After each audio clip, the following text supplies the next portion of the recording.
हम एक प्लांट पढ़ रहे थे जिस प्लांट का नाम क्या था बच्चों?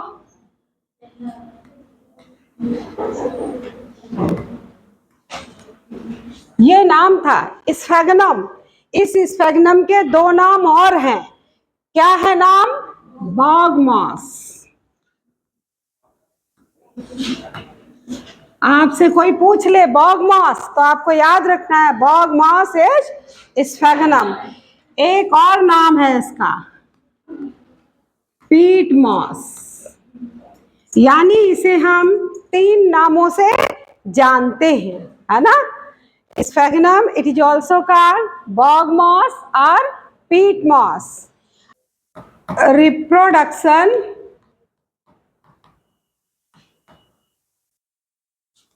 इन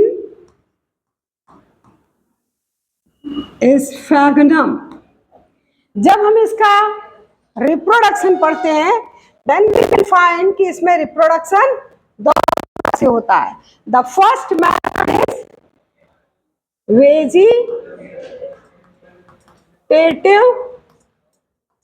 वेजिटेटिव रिप्रोडक्शन और दूसरा मेथड है जिसे कहते हैं हम sexual reproduction.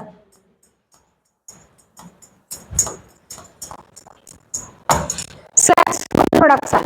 It means there are 2 methods by which sphagnum reproduces and increases its population. First method is vegetative reproduction. Vegetative reproduction को भी अगर हम देखें तो ये 2 प्रकार से होता है। पहला क्या है? इनोवेशन।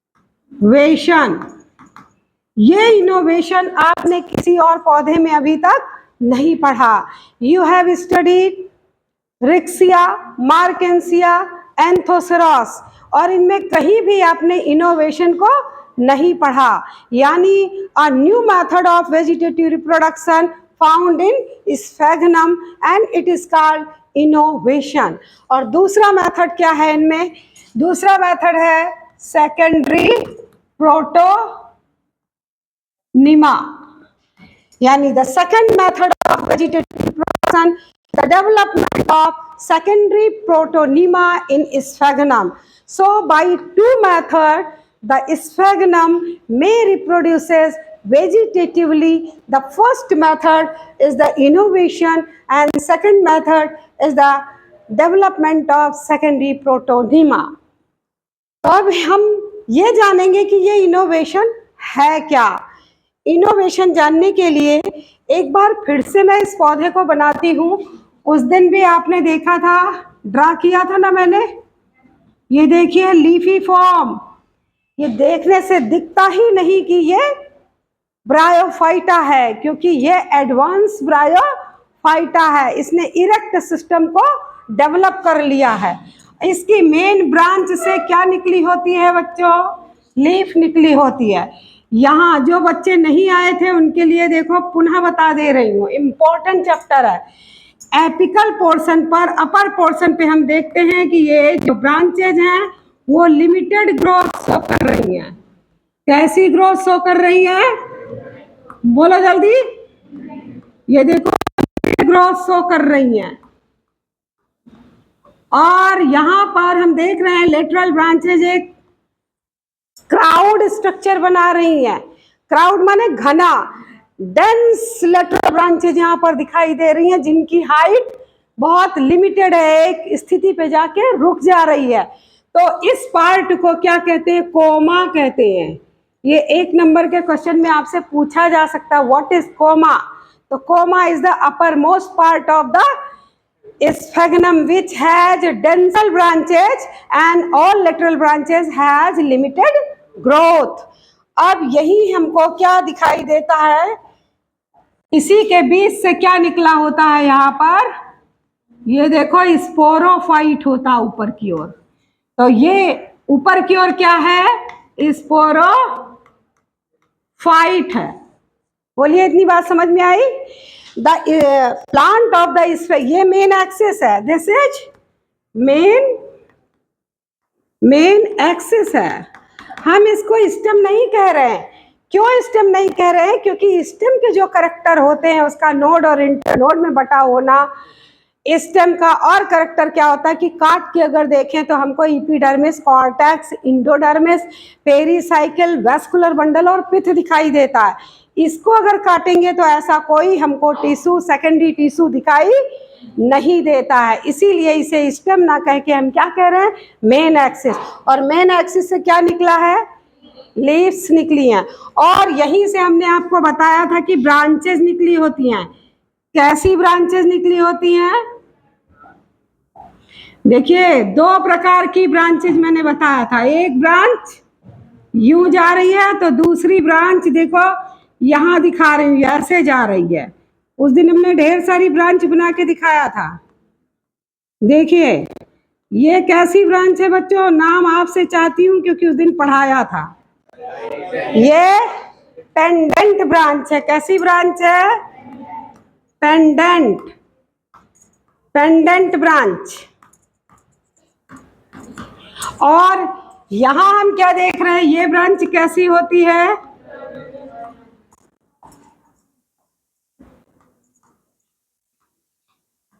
ये ब्रांच कैसी दिख रही है हमको, ये ब्रांच दिख रही है, ये कैसी दिख रही है, ये पहले जा रही है अपवर्ड देन डाउनवर्ड, पहले ऊपर जा रही है फिर नीचे आ रही है। तो इस ब्रांच को हम क्या कह देंगे, डाइवर्जेंट ब्रांच। इतनी बात समझ में आई।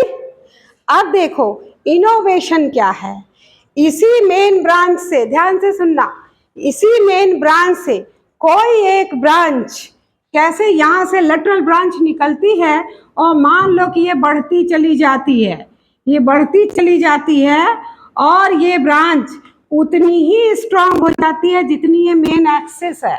जितना मेन एक्सिस स्ट्रांग है, मजबूत है, उतनी ही ये लेटरल ब्रांच भी हमको दिखाई देती है कि लंबी होती चली जा रही है और मजबूत है, स्ट्रांग है। इससे भी लेटरल लीव्स कैसी होंगी, इससे भी लेटरल लीव्स निकली होंगी। तो ये ब्रांच नई बनी हुई ब्रांच नए प्लांट की तरह बिहेव करने लगती है और यहीं से पौधा कैसा हो जाएगा, यहीं से पौधा अलग हो जाएगा और फिर ये एक नए पौधे को जन्म दे देगा। यानी हमने क्या समझा कि in case of sphagnum any lateral branch grow very fast, becomes very strong and behave like the main axis, after some time deattaches from the parent plant, ये पेरेंट प्लांट ही तो हुआ, मदर प्लांट ही तो हुआ, get detach and behave like a new individual of the Sphagnum and this process is called innovation. इसी process को हम इनोवेशन कहते हैं। मान लो मेरा ये हाथ ये बढ़ता जाए और यहाँ से एक रेखा मैम निकल आए, तो अब बताओ मेरे से एक नया अलग निकल गया और फिर यहीं से अटैच हो जाओ और वो कह नहीं अब हम पढ़ाएंगे। समझ में आया। तो ऐसा होता है इस पौधे में, पौधे से ही नई ब्रांच निकलती है और मेन एक्सिस की तरह बिहेव करती है, धीरे धीरे इतना ज्यादा बढ़ जाती है कि वो आत्मनिर्भर हो जाती है और अपनी मदर प्लांट से सेपरेट हो जाती है। इस प्रोसेस को हम इनोवेशन कहते हैं। इतनी बात समझ में आई। अब देखो इसी पौधे में हम आपको दूसरा फिगर बनाती हूँ। अब हम क्या पढ़ने जा रहे हैं, अब हम पढ़ने जा रहे हैं सेक्सुअल रिप्रोडक्शन, क्योंकि सेकेंडरी प्रोटोनिमा अभी सेक्सुअल रिप्रोडक्शन में जब हम प्राइमरी प्रोटोनिमा बनाएंगे तो उसी से सेकेंडरी प्रोटोनिमा कैसे डेवलप करता है आपको दिखा देंगे। तो यहाँ अब हम क्या पढ़ने जा रहे हैं, सेक्सुअल रिप्रोडक्शन। तो देखो ये मैंने मेन एक्सिस बनाया, मेन एक्सिस से देखो एक लीफ ये देखो यहाँ निकल रही है, दूसरी लीफ। एक बात और बता दे, ये जो लेटरल ब्रांचेस निकलती हैं स्फेगनम की, तो हर चौथे लीफ पर जाकर हर चौथी लीफ पर लेटरल ब्रांचेस ज्यादा निकली हुई होती हैं। अब यहाँ हम देखें तो यहाँ पर हमको लेटरल लीफ दिखाई दे रही है, यहीं से तो बच्चों क्या क्या निकला होगा बोलो जल्दी, यहीं से तो इस तरह ब्रांच निकली होगी, बोलो निकली होगी कि नहीं। ये कौन सी ब्रांच हम बना रहे हैं, ये डाइवर्जेंट ब्रांच हमने बना दिया।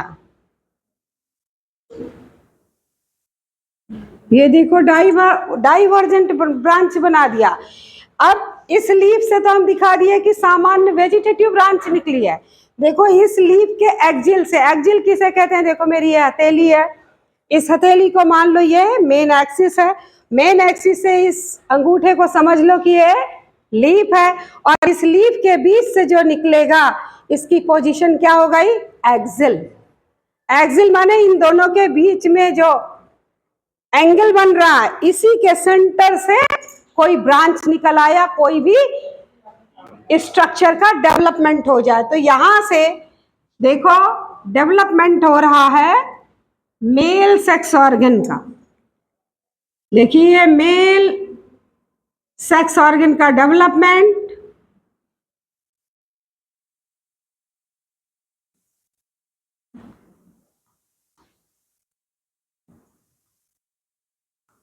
आपको ये ब्रांच कुछ अन्य ब्रांच से अलग दिखाई दे रही होगी। क्यों दिख रही है अलग कि नहीं, आप बताइए, बोलिए दिख रहा है कि नहीं दिख रहा है। यानी कोई भी व्यक्ति अगर स्फेग्नम के सेक्स ऑर्गन वाली ब्रांच को देखना चाहेगा तो तुरंत वो आइडेंटिफाई कर लेगा। क्या दिख रहा है, ये दिख रहा है लिमिटेड ग्रोथ, यानी इस ब्रांच की ग्रोथ लिमिटेड होगी।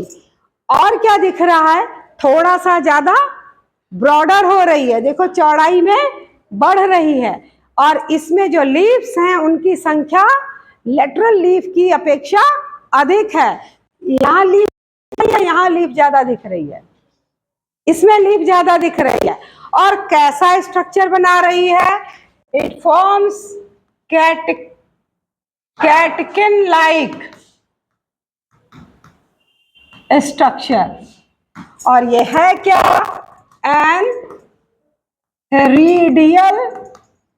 antheridial branch. One thing more here, I think now you are well known with the monoecious and dioecious because बहुत बार आपको समझाया मैंने। In case of sphagnum, the species may be monoecious as well as dioecious.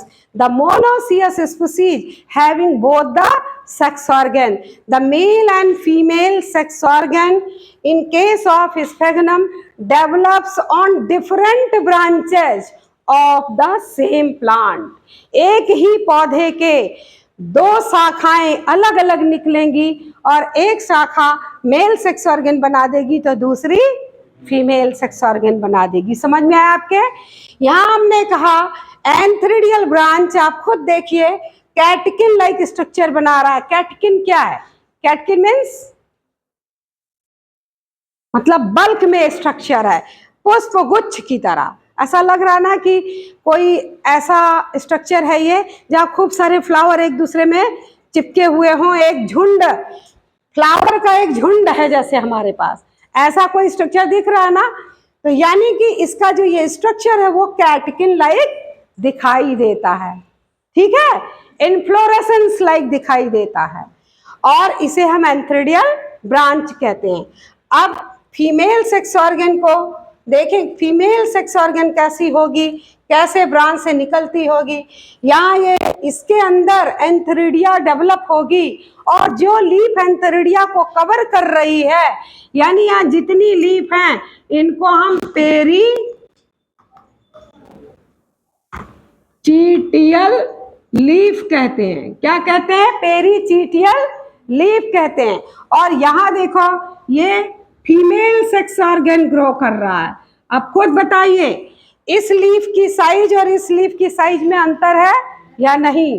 तो जहां से female sex organ develop होगा वहां क्या स्थिति हो जाएगी, वहां की जो लीफ होगी इसे पेरिगोनियल लीफ बोलेंगे। यहाँ पेरीचिटियल लीफ है और यहाँ पेरिगोनियल लीफ डेवलप हो गई है।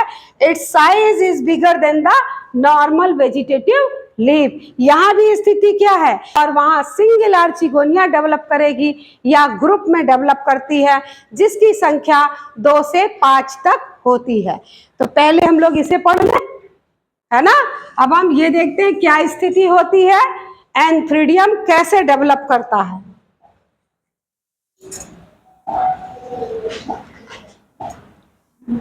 देखो एंथेरिडियम कैसे डेवलप करेगा।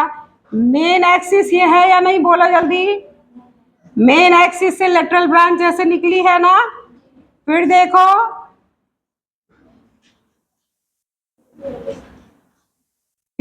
लेटरल ब्रांच, और फिर देखो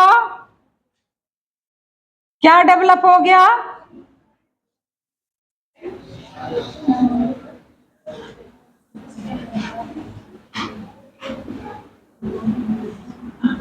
ये देखिए, देखा आपने, ब्रांच फिर एंथेरिडियम, फिर ब्रांच है, फिर एंथेरिडियम, फिर ब्रांच, अल्टरनेटली ग्रो कर रहा है।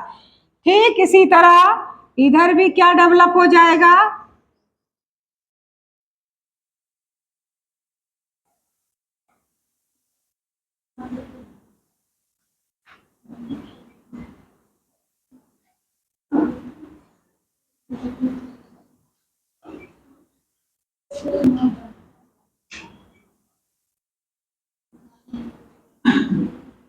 ये देखिए, देखा आपने, वन साइड इधर भी देखें और इधर भी देखें, हम दोनों तरफ क्या देख पा रहे हैं कि बीच में एक मेन एक्सिस बन रही है और उस मेन एक्सिस से हमको लीफ दिखाई दे रही है। लीफ कैसी है, ऐसी लीफ जो एंथेरिडिया को कवर करे, दैट लीफ इज कॉल्ड, ये कैसी लीफ है बच्चों, दिस लीफ इज कॉल्ड, इसे कहते हैं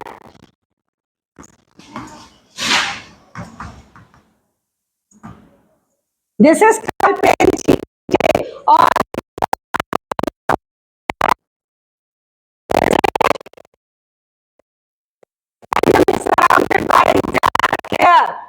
look here, this is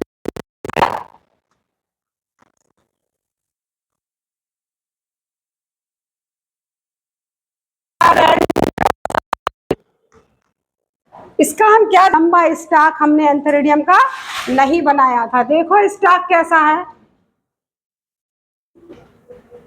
look here,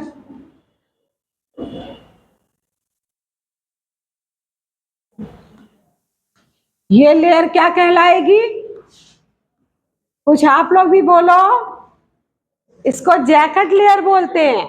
और जैकेट लेयर के अंदर कौन सी सेल डेवलप हो जाएंगी, बता।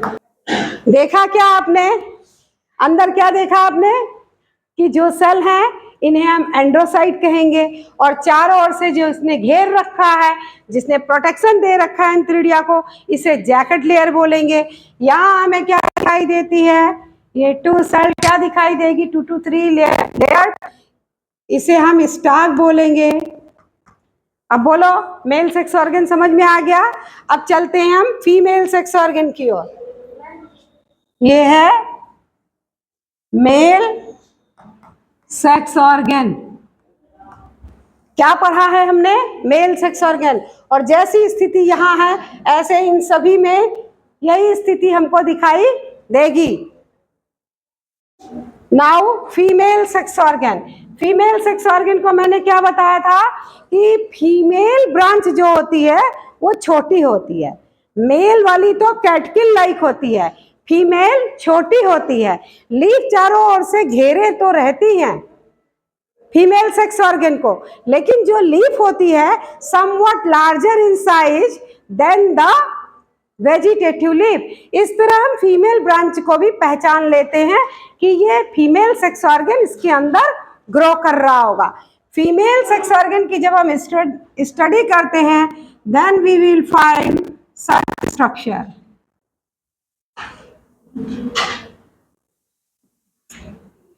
अच्छा होगा अगर फिगर आप साथ बना जाइए। ये देखिए फीमेल सेक्स ऑर्गन की स्थिति ऐसी होती है, यहाँ पे आर्चिगोनिया लगी होती है। आर्चिगोनिया या तो सिंगल होगी या 3 to 5 इन नंबर होती है। ये आर्चिगोनिया है, और जिस लीफ ने इसको घेर रखा है, प्रोटेक्शन दे रखा है, that leaf is called perigonium leaf. इसे क्या बोलेंगे? पेरिगोनियम लीफ बोलेंगे। यहाँ आर्चिगोनिया है। आर्चिगोनिया की स्थिति कैसी होगी? देखो, archegonia, this is archegonia. Archegonia के बाहर हमको क्या दिखाई दे रहा है? ये कवर सेल है। Cover cell forms the mouth of the archegonium and the number of the cover cell in case of sphagnum is 8. कितनी सेल होती हैं? 8 की संख्या में। 2 आपको दिख रही हैं और सब उसके पीछे हैं। चारों ओर इसके सेल दिखाई देगी। इसे हम कहते हैं neck cell. This is called neck cell. और नेक सेल पे तो हमें ऊपर की ओर जो नेक सेल है ये सिंगल लेयर दिख रही है। इसके बाद ये देखो मैसिव हो जा रही है। ये देखो डबल लेयर, ट्रिपल लेयर, इस तरह से देखो डबल लेयर हो गया है। और यहाँ एक छोटा सा स्टाक सा डेवलप हो जाता है। ये ऐसा स्ट्रक्चर होता है। अभी तक हमने पढ़ा था कि रिक्सिया में नेक कैनाल सेल की संख्या 4 से 6 होती है। और अगले में हमने कितना पढ़ा था? 6 से 8 होती है। यहाँ पर नेक कैनाल सेल की संख्या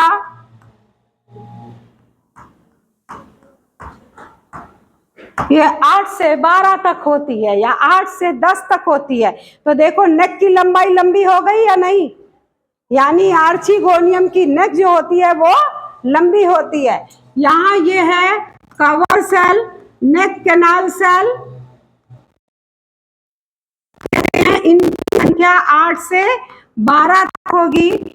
एक VCC होती है और एक एग सेल होता है। This is VCC and this one is egg cell. देखा आपने एग सेल को? ये एग सेल दिखाई दे रही है। During the fertilisation, try to understand please, during the just before the fertilization the disintegration of VCC and NCC takes place. VCC और NCC disintegrate करेगा। डिसइंटीग्रेट करके ओजेस आउटसाइड होगा एंड इट अट्रैक्ट द एंथरोजोइड। अब अगर हम जो पहले पढ़े थे इसे देख लें। ये एंथेरिडियम था। यहाँ एंथेरिडियम की स्थिति थी।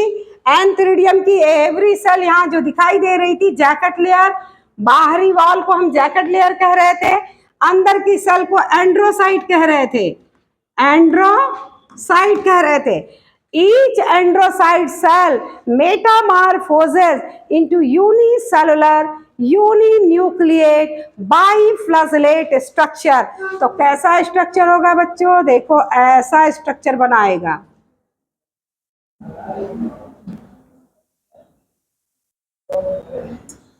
ये देखिए आपको दिख रहा है, 2 flagella, spirally coiled structure. This is called एंथरोजोइड।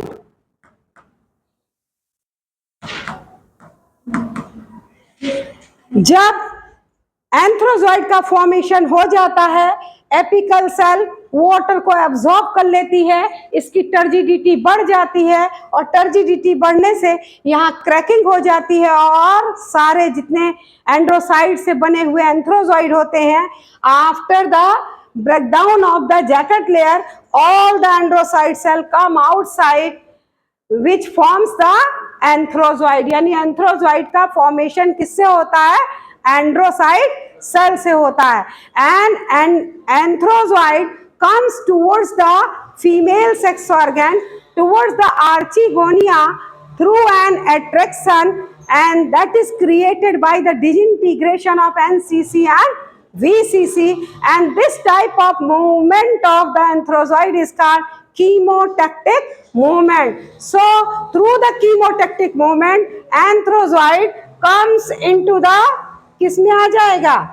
comes into the archegonium. During the archegonium ये NCC VCC गल जाएगी और देखो एंथरोजोइड यहीं से अंदर आएगा, get fertilized with the egg cell to form the zygote, and zygote is the first cell of sporophytic generation. तो आज आपने क्या जाना? Sexual reproduction in case of sphagnum. हमने आपको केवल फर्टिलाइजेशन तक पढ़ाया है।